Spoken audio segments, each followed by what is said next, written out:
நாம் தமிழர் கட்சி 2026 தேர்தலுக்கான 100 பேர் கொண்ட தேர்வு பட்டியலை வெளியிட்டிருக்கு. அது 100 பேர்ல 40 பேருக்கு பெண்கள், மீதி 60 பேர் ஆண்கள் என்ற ஒரு பட்டியலை நாம் தமிழர் கட்சி அண்ணன் சீமான் வெளியிட்டுள்ளார் என்று. அதில் முதல் முறையாக 2026 தேர்தலுக்கான 246 தொகுதிகளில் 100 தொகுதிகளில் நாம் தமிழர் கட்சி வேட்பாளரை அறிவித்தது. அதில் முக்கியமாக பார்க்கப்படும் அண்ணன் இடும்பவனம் கார்த்தி அவர்கள் வேதராணிய தொகுதியில் போட்டியிடுகிறார். அடுத்து அந்த தொகுதி இன்னும் விறுவிறுப்பு அடைந்துள்ளது. அண்ணன் இன்று அந்த பட்டியலை வெளியிட்டதும் பல கட்சிகள் இன்னும் பயத்தில் தான் உள்ளது. ஏனெனில் ஒரு கட்சி தேர்தல் ஆரம்பிப்பதற்கு முன்பாகவே, அதாவது தேர்தல் பிரச்சாரம் ஆரம்பிப்பதற்கு முன்பாகவே 100 தொகுதிகளில் வேட்பாளரை அறிவித்த சரித்திரமே கிடையாது. ஆனால் அண்ணன் இன்று 100 தொகுதிகளிலும் சேர்த்து மொத்தம் 40 பெண்கள், 60 ஆண்கள் என இளைஞர்கள் பலருக்கும் அண்ணன் வாய்ப்பளித்துள்ளார். அது மட்டுமின்றி இன்று ஏவிஎம் நிறுவனர் இறப்பிற்கு அண்ணன் அஞ்சலி செலுத்தி அங்கேயும் தனது மரியாதை அது கண்ணீர் அஞ்சலியை செலுத்தினார். பின்பு செய்தியாளர்களை சந்தித்த அவர் ஒரு நல்ல மனிதர் மற்றும் நல்ல நிறுவனர் என அவருக்கு பாராட்டை தெரிவித்தார் அண்ணன். அதுக்கப்புறம் அண்ணன் சாட்டை துரைமுருகன் என்று ஒரு அருமையான பதிலை வெளியிட்டிருக்கிறார். அது நேற்றே அண்ணன் சொல்லிவிட்டார். நேற்று காணொலியில் வந்தது. அது என்ன செய்தி என்றால், அனைத்து நாம் தமிழர் கட்சிகளும் இன்று தலை நிமிர்ந்து நிற்பதற்கு ஒரு காரணமாக அண்ணன் சாட்டை துரைமுருகன் விளங்குகிறார் என்று நான் நினைக்கிறேன். ஏனெனில் நடிகர் தளபதி விஜய் அவர்கள் நிற்கும் தொகுதியில் நான் எதிர்த்து நிற்பேன் என்று சாட்டை துரைமுருகன் அவர்கள் இன்று பதிவு வெளியிட்டது எவ்வளவு பெரிய ஒரு செய்தி என்று எல்லாருக்கும் தெரியும். நாம் தமிழர் கட்சி தம்பிகள் இன்று ஆர்வத்தில் உள்ளனர். 2026 விஜய் அவர்கள் நிற்கும் தொகுதியில் எதிர்த்து அடிக்க ஒரு தகுதியான வேட்பாளர் என நாம் தமிழர் கட்சி நினைக்கும் அளவுக்கு சாட்டை துரைமுருகன் அவர்கள் வளர்ந்திருக்கிறார். அதை அவரது காணொளியிலேயே வெளியிட்டிருக்கார். விஜய் அவர்கள் எங்கு தொகுதியில் நிற்பாரோ அவரை எதிர்த்து நான் நிற்பேன் என்று. 2026 சட்டமன்ற தொகுதி போட்டி மிகுந்த போட்டியாக இருக்கும்.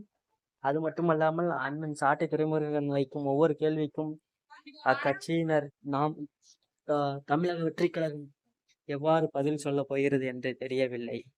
இன்றும் கொஞ்சம் பயத்தில் உள்ள தாவேகா தம்பிகள் என்ன நடக்கப் போகிறது என்று அவர்கள் தெரியாமல் இன்றும் பயந்து கொண்டுதான் இருக்கிறார். அதுக்கப்புறம் அண்ணன் ஒரு தொலைக்காட்சியில் ஒரு விவாதம் ஒன்று நடந்தது.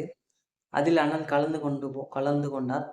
அதில் தாவேகாவோட தொண்டர்கள் அண்ணனினுடைய கருத்தை ஏற்காமல் கொஞ்சம் ஒரு வீராப்பு அடைந்தனர். பட் அண்ணன் அங்கு வைத்த கருத்துக்கள் என்னவென்றால்,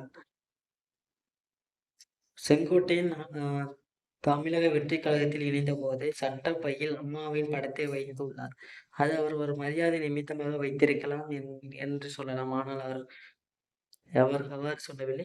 மரியாதை நிமித்தமாக முன்னாடி இதை மறைக்க முடியாது என்று அவர் சொன்னதாக சொல்லப்படுகிறது.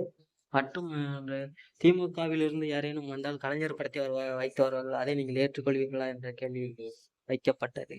ஆனால் அதற்கு எந்த பதிலும் சொல்ல முடியவில்லை. அது உங்களுடைய கொள்கை என்ன அப்படி என்ற கேட்ட கேள்விக்கு கொள்கையும் கிடையாது, ஒன்றும் கிடையாது அப்படி என்று சொல்லுகிறார்கள். கொள்கை அது மட்டுமல்லாமல் பக்காமாஸ் கட்சி என தமிழக வெற்றி கழகத்தை சாட்டை துறைமுருகன் அழைத்தார். பக்காமாஸ் கட்சிக்கு கொள்கை கிடையாது, ஒன்றும் கிடையாது அப்படி என்றால், பிறப்போக்கும் எல்லா உயிருக்கும் கொள்கை என்னன்னு என்றால் பிறப்போக்கும் எல்லா உயிருக்கும் என்கிறார்கள். அது கொள்கை அல்ல, அது திருக்குறள் திருவள்ளுவனுடையது.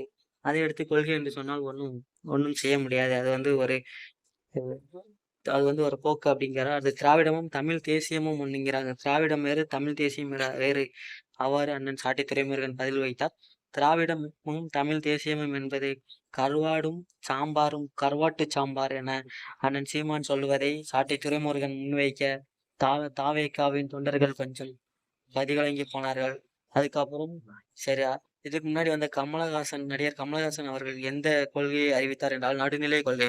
சரி, சென்ட்ரல் போர்ட், அது கூட அமெரிக்காவின் ஒரு கொள்கையாக உள்ளது.